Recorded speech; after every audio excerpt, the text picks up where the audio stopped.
Hey, what's up? Welcome back to Babylon Talmud. Today we're studying Daf Mem Zayin, Daf 47 of Masechta Yoma. We start a new perek, the fifth perek of Masechta Yoma. Pretty interesting Daf. Discuss the incense and how the Kohen Gadol would take like a double hand scoopful from a special shovel, which is interesting.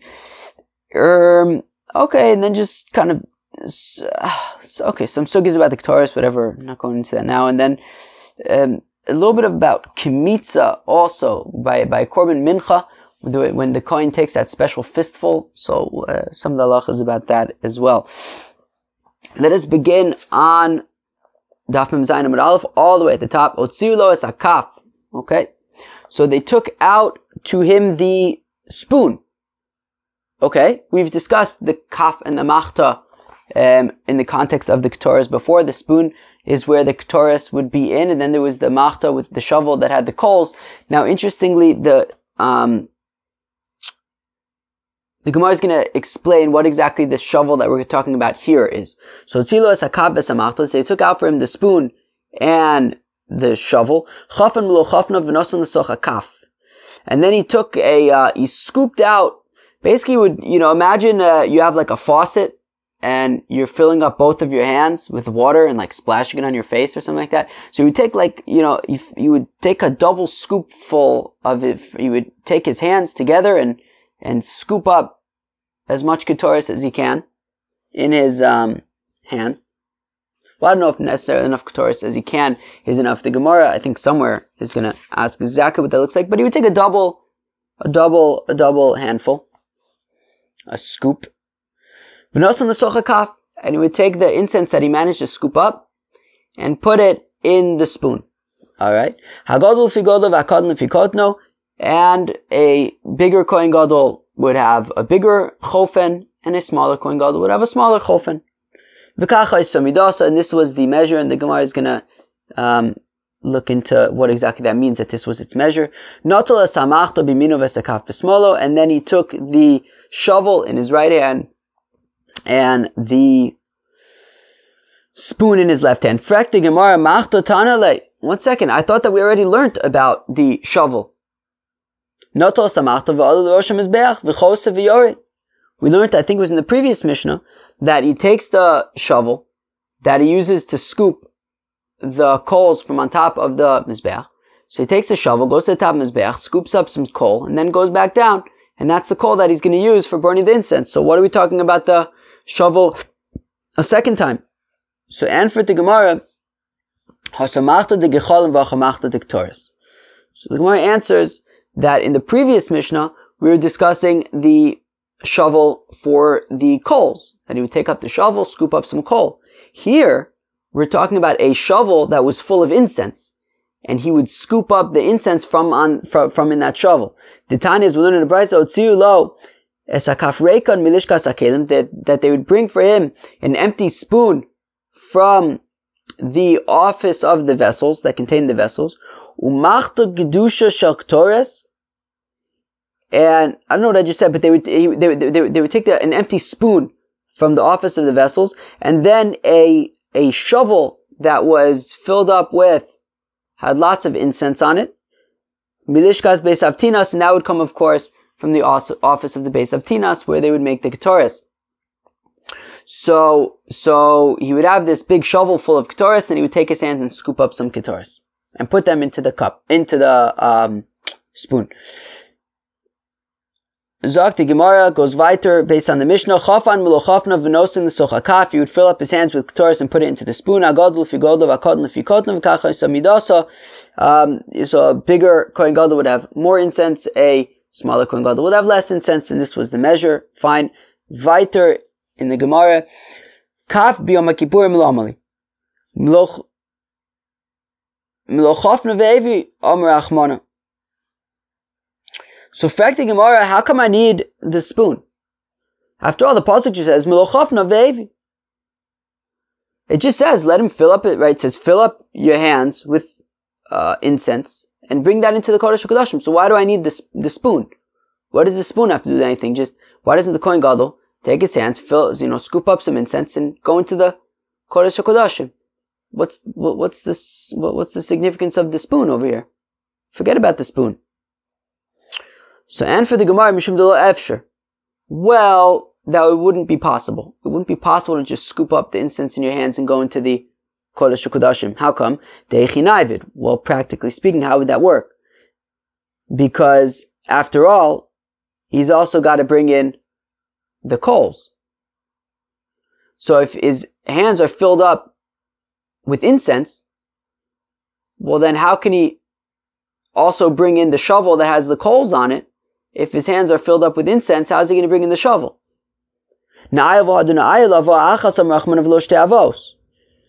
if you suggest, well, how about this? He goes into the Kodesh HaKodashim one time with his hands full of incense, and another time with the shovel with the coals. So why can't he just do it in 2 trips? Well, that won't work because the Torah only says, right, hava once, right? Milo chofna vehevi. Said he goes into the Kodesh HaKodashim once. It doesn't say anything about going into the, right, doing 2 trips. It's 1 trip. And therefore he's got to figure out how to bring in the incense and the shovel in 1 go. So nishkele liktoris b'chofnav v'nachte l'machta.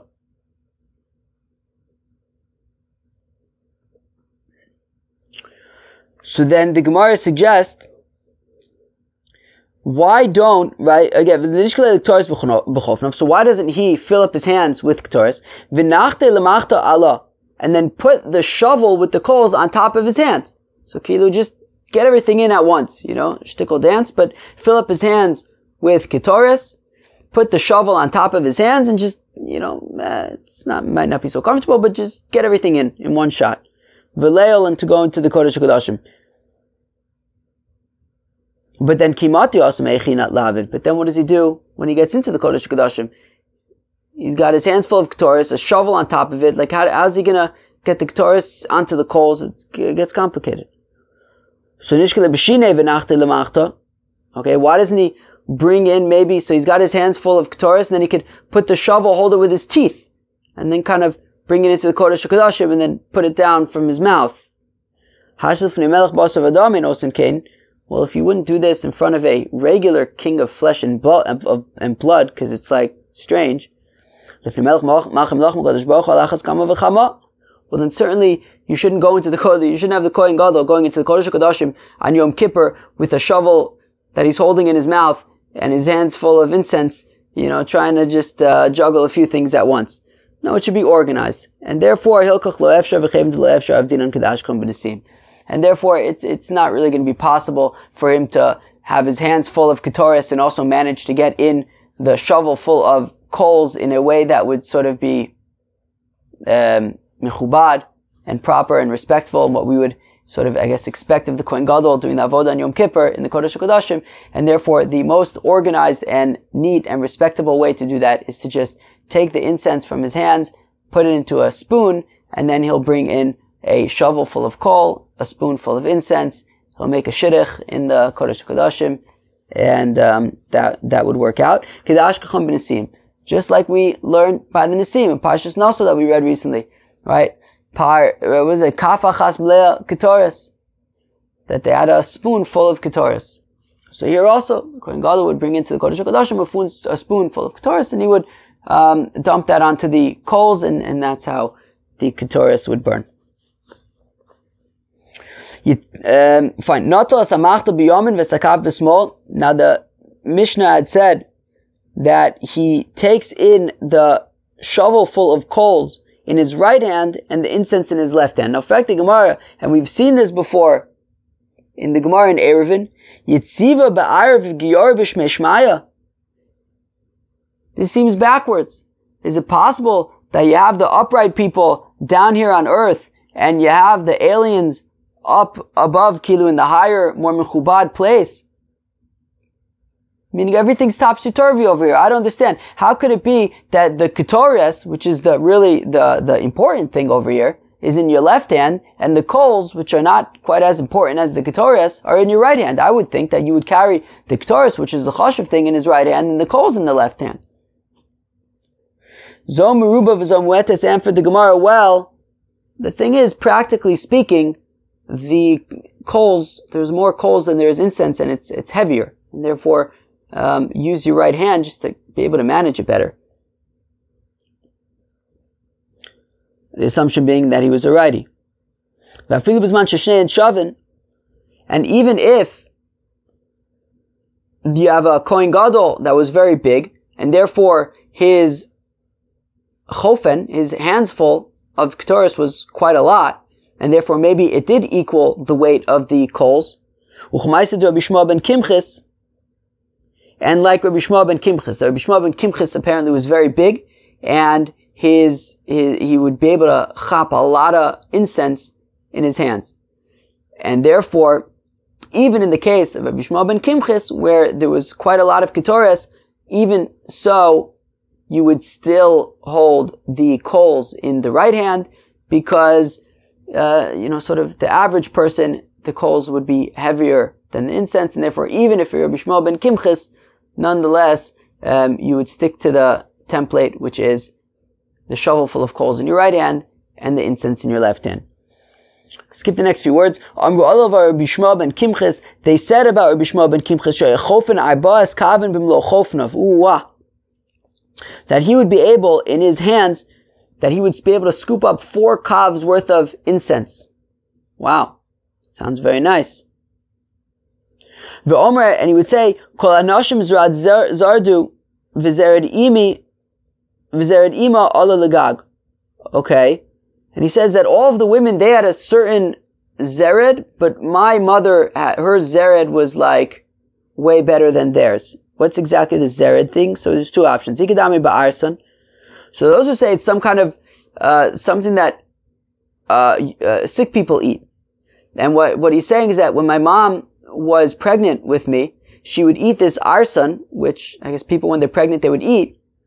And this arson that my mother ate was clearly way better than the arson that all the other mothers ate, because that's why that's what I can attribute my, I guess, great size to.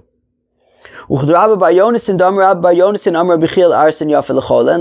Yonasan says in the name of Rabbi Chiel, that this arson is good for a sick person, and therefore if we can consider a woman who's pregnant to be sick to a certain extent, and therefore she would eat this arson, apparently the arson eaten by Rabbi Shmuel ben Kimchis' mother was exceptional.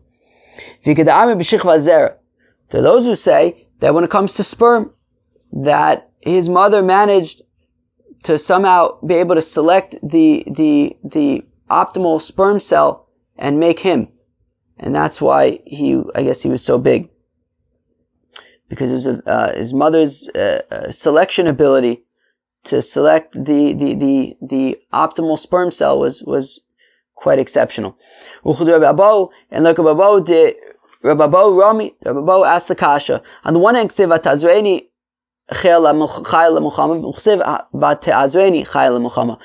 2 psukim by David Melech. One says Vatazreini, the other one says Vate'azreini with an aleph. So what's the difference? David Melech says before God, Ribbonu Shalom, Master of the world, Zerisani v'Zeraztani, that you have winnowed me to like select, which is like a reference to selecting the right sperm from all the other sperms. V'Zeraztani, you've also given me strength. Okay, very nice. They said about Rabbi Shmuel ben Kimchis, Pam acha siper dvarim im Aravi echad b'shuk.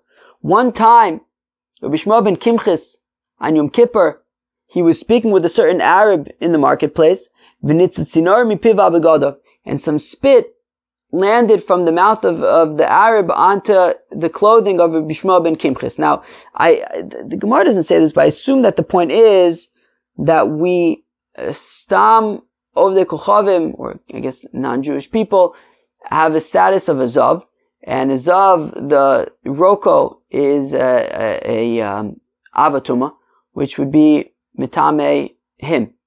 And therefore, because of this encounter, that some of the spit of this Arab fellow got on Rabbi Shmuel ben Kimchis on Yom Kippur, well, that made him Tameh. And therefore, V'nichnas Yishkov Achiv V'shimish Tachtav. So his brother Yishkov did the avoda that year, and his mother, the mother of Bishma ben Kimchis, such nachis, in one day, 2 of her sons were Kohen Gadol. Givaldig. V'shuv amru alav Bishma ben Kimchis, and they said another time with Rabbi Shema ben Kimchis, Pa'amachas yotza v'siper em hegemon echad b'shuk, v'nitzit sinor mipiv abugadav.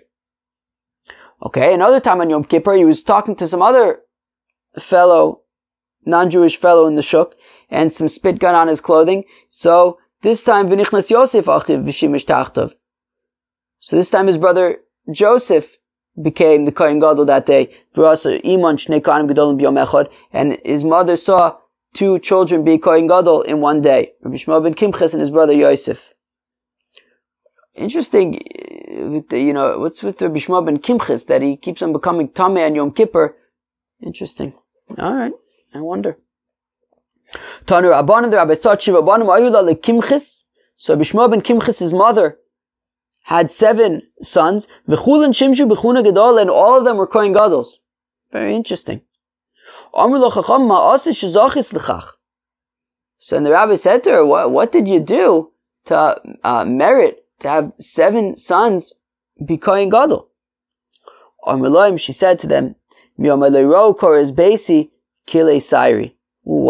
so she said, well, I'll tell you, the walls of my house never saw the braids of my hair. She was so tsanua that her hair was always covered, and the walls of her house never saw the braids of her hair. Amrula, they said to her, Harbe asu came v'lo ho'ilu. They said to her, well, lots of people have done this, and yet they didn't have 7 sons who were the Kohen Gadol. Alright.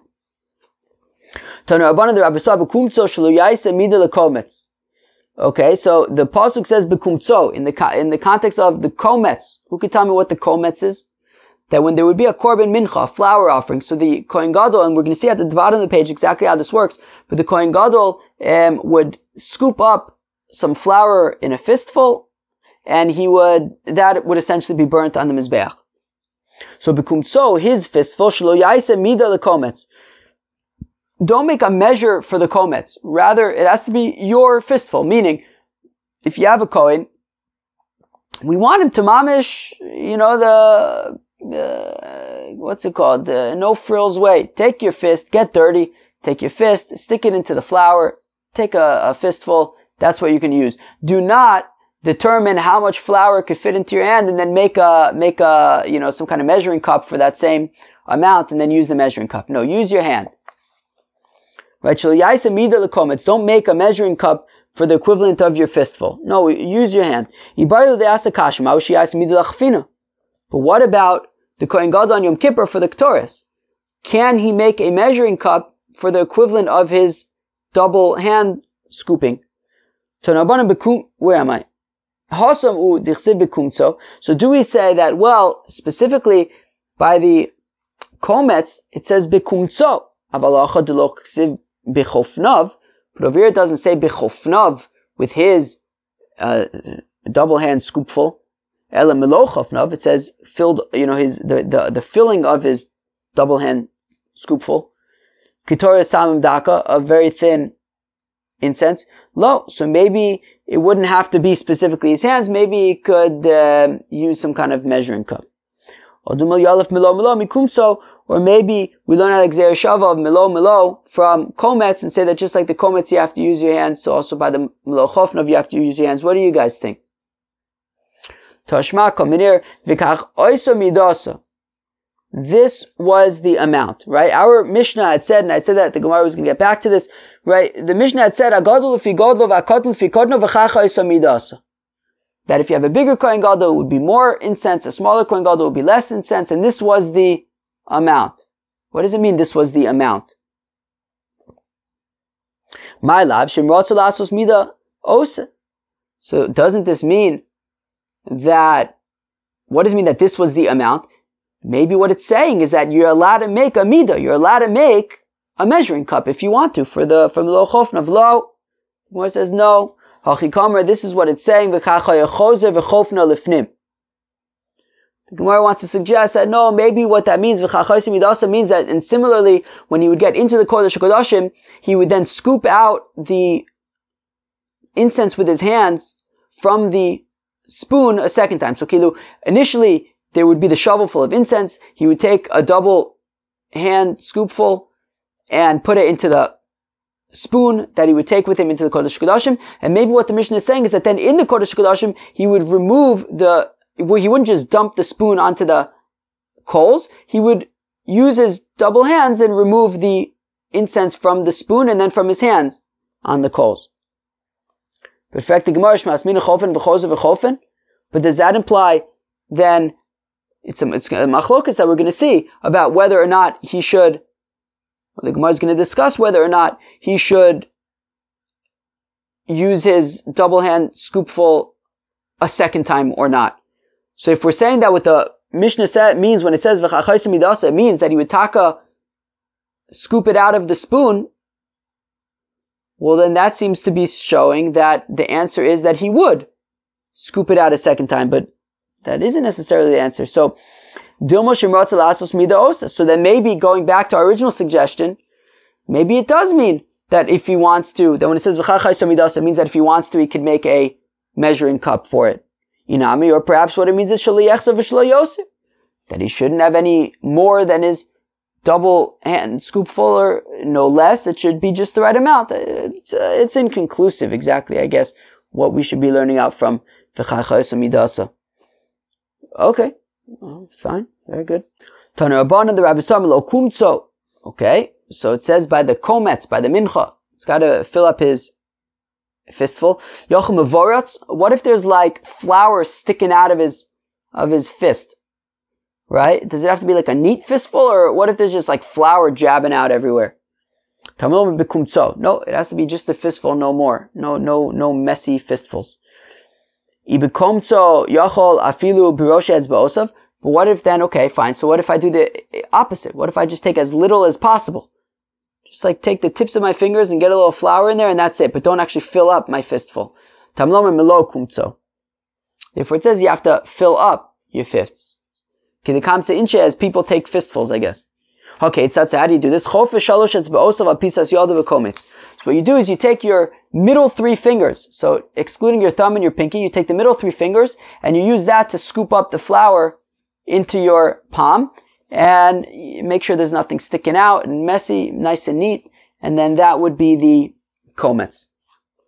Now when it comes to the mincha that was in a flat pan or in a thicker pan, a higher pan, a deeper pan, which was baked first, and then they would break it up once again, and then they would take the komets, so the pieces were a little bit less neat.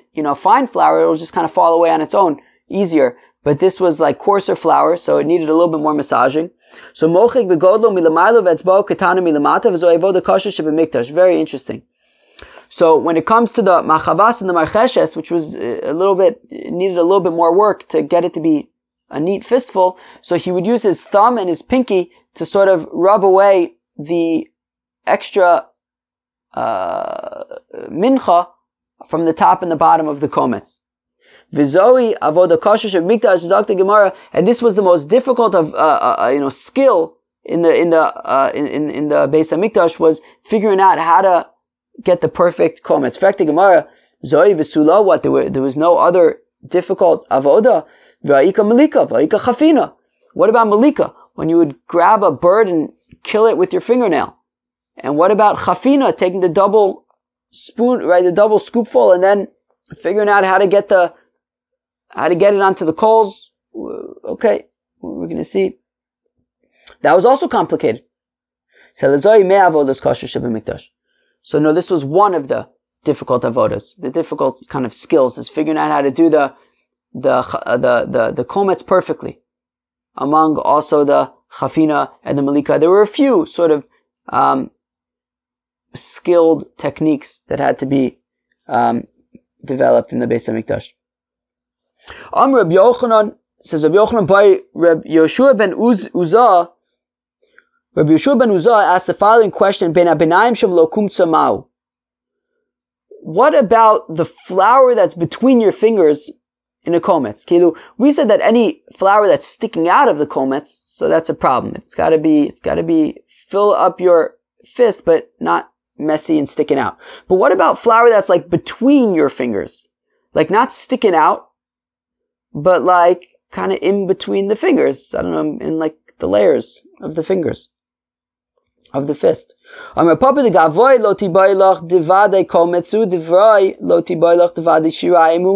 Papa clarifies that in this question, any flour that is towards the inside of your fist would certainly be considered like the inside and acceptable. Any flour that is towards the outside of the fist would certainly be considered like the outside and unacceptable.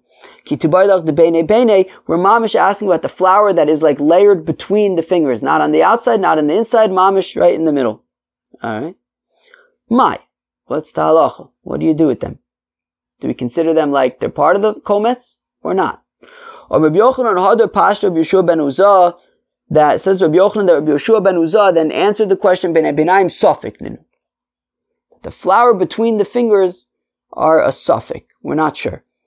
Heichi Ovid, so what do you do? Amr B'chanina Maktir kometz l'chude tchila v'adar ben Abinaim. Says Rabbi Chanina, what you do is, so first you burn the flour that is inside the fist. That's certainly considered the kometz. You burn that. And then, v'hadar ben abinaim. And once you burned the flour from inside your fist, you go back and you burn whatever flour was in between the fingers. The i'omar ben abinaim b'reisha, because if you say that first you burn the flour that's between the fingers, dilma shirayim ninu. Well, you can run into an issue because since we don't know what the status of this flour between the fingers are, it's possible that they are not part of the kometz. Maybe they're shirayim. Maybe they're like considered like the rest of the mincha, which is not included in the kometz. And if you were to, right, v'havlu shirayim shechasu ben kmitza l'aktar, and therefore, if you were to burn the flour between the fingers first, well, that would be considered like shirayim that got lost between the kmitza and the burning. Meaning, what this means is that if you take a kometz, right, so you have like all this flour, you take a fistful of the flour, so now you have the kometz, which is in your hand, and then the rest is shirayim. The rest of the mincha that is not in your fist is considered the shirayim, the leftovers from the mincha. Now, if in between the time that you took a fistful of flour and then burnt it on the mizbeach, some of the remaining mincha got lost, well then you wouldn't burn the kometz anymore. You can't have any of the remaining mincha get lost. And therefore, what Reb Chanina is saying is that if you would first burn the flour that's between your fingers, well, let's say the flour between the fingers is actually considered like shirayim, and you just burnt them, well, that means that some of the shirayim is missing. And we know that if some of the shirayim is missing, you don't burn the komet. You don't burn the kometz. Therefore, you can't burn what's in between the fingers first, just in case there's shirayim, we can't burn that. For Amar Mar, we said elsewhere, shirayim shechasu ben kmitza l'aktarah, that if you have the shirayim, that some of it gets lost between the time that the kometz was taken and it was burnt, ein maktir alenas kometz, you're no longer going to burn the kometz. Therefore, do not burn the flour between the fingers first, just in case they're considered shirayim. If that's the case, hashtanami ikrekan kosher menu la'ishim. Hurry b'val taktiru, but 1 second. But burning the flour that's between the fingers after you burn the kometz, i.e. the flour that was certainly in the kometz. So if you burn the kometz first and then afterwards you burn the flour between the fingers, that also doesn't help, because we say that once already you've burnt the kometz, you can't burn any other part of the mincha. You burn the kometz, you don't burn any other part of the mincha. And therefore, once you burn the kometz, how could you then go back and burn the flour that was between the fingers? Once you burn the kometz, you don't burn any other part of the mincha. So like, what's the deal? So you have this flour that's between the fingers and you don't really know what to do with them because you're unsure if it's part of the kometz or not, and you can't burn it first, you can't burn it second. So Rabbi Yehuda Breder Rabbi Shimon ben Pazi, Demaktir le'lishum eitzim. Says Rabbi Yehuda Breder Rabbi Shimon ben Pazi, what he does is, he first burns the kometz, and then he burns the rest, then he burns the flour that was between his fingers, but he burns it like al tanai, under condition that just in case they're considered like shirayim, so then I'm intending to just burn them as though I'm like burning wood. Rabbi Eliezer, Omer, that if you have the limbs of a korban chatas, the parts of the korban chatas that you're going to burn on the mizbeach. No, if you have limbs of the korban chatas that get mixed together with the limbs of an ola. Now, of course, an ola is entirely burnt on the mizbeach. Now you have these limbs of the korban chatas that got mixed in with them, and now you're not sure what to do because generally you would eat the korban chatas, but now it's mixed in with the ola. So now you don't know what to do because you don't know which is the ola, which is the chatas. So you burn all of the limbs, and you say that whichever parts are the chatas should just be as though that you're burning wood. So therefore, we'll say the same thing over here, that the flour that's between the fingers burn after you burn the komets, and just in case there's shiraim, so then say that you're burning it like you're burning wood. Okay, so that works out according to Rabbi Eliezer's opinion. What about according to the rabbis who say that you wouldn't just burn it with the intention of wood? So what do they say to do with the flour that's between the fingers? So Rav Mari says, Rav Mari, the kamtze shmeine, so Rav Mari says, well, the rabbis would say that you find a Kohen who is fat. He has fat fingers.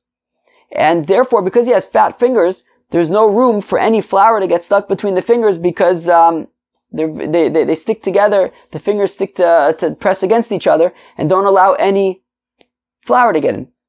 And therefore, if that's the case, you don't have to worry about flour getting stuck between the fingers. So basically, what the rabbis would say is, try to create a situation where you can avoid any flour getting stuck between the fingers. Have somebody with fat fingers who the fingers will press against each other. No flour will get between the fingers, and everything, therefore, in the fistful will be considered part of the fistful. Chuck everything on the mizbeach, and says the Gemara that once already we've determined that you should go after a kohen with fat fingers. So then Rabbi Eliezer would say the same thing. Even according to Rabbi Eliezer, that would be preferable to just avoid the situation of having flour stuck between the fingers.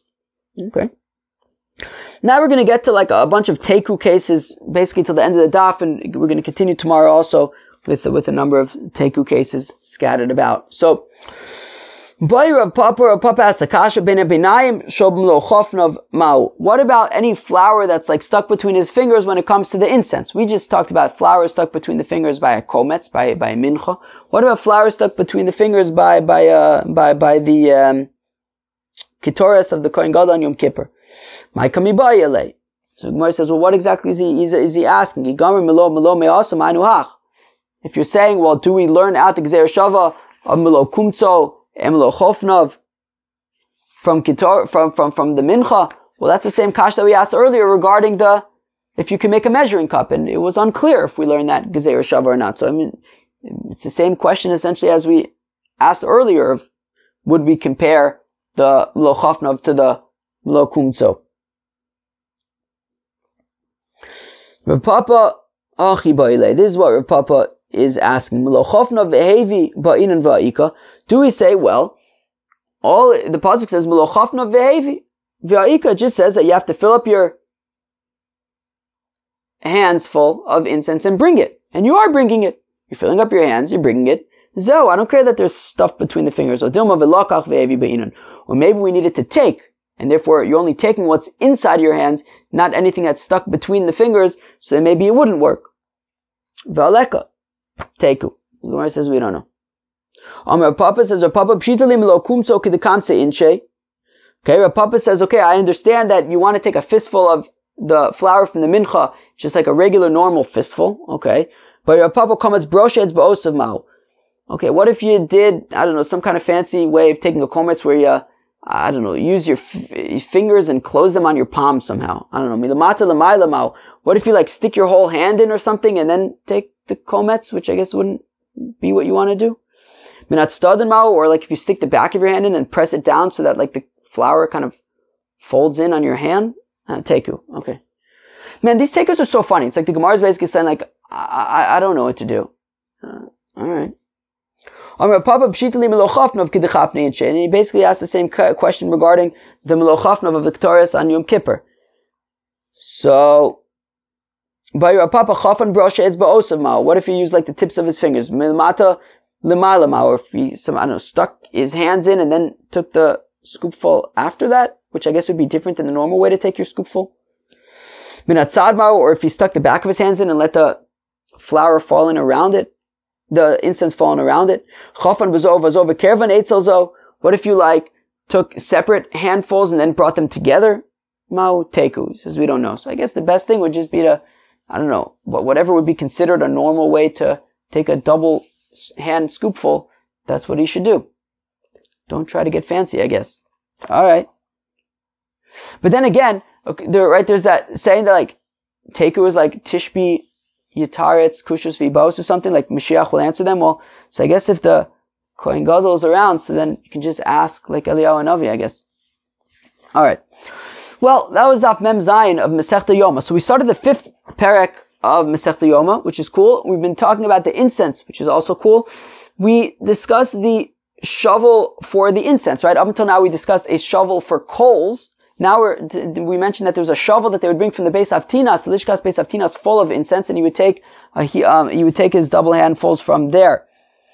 We asked the question about using so then he would take the incense, he would put it in a spoon, and then he would go into the Kodesh HaKodashim with the shovel full of coals in his right hand, the shovel and the spoon full of Ketores in the other hand. We asked the question, can you use a measuring cup? So we said that when it comes to the komets, by Korban Mincha, you cannot use a measuring cup. You have to use a fistful.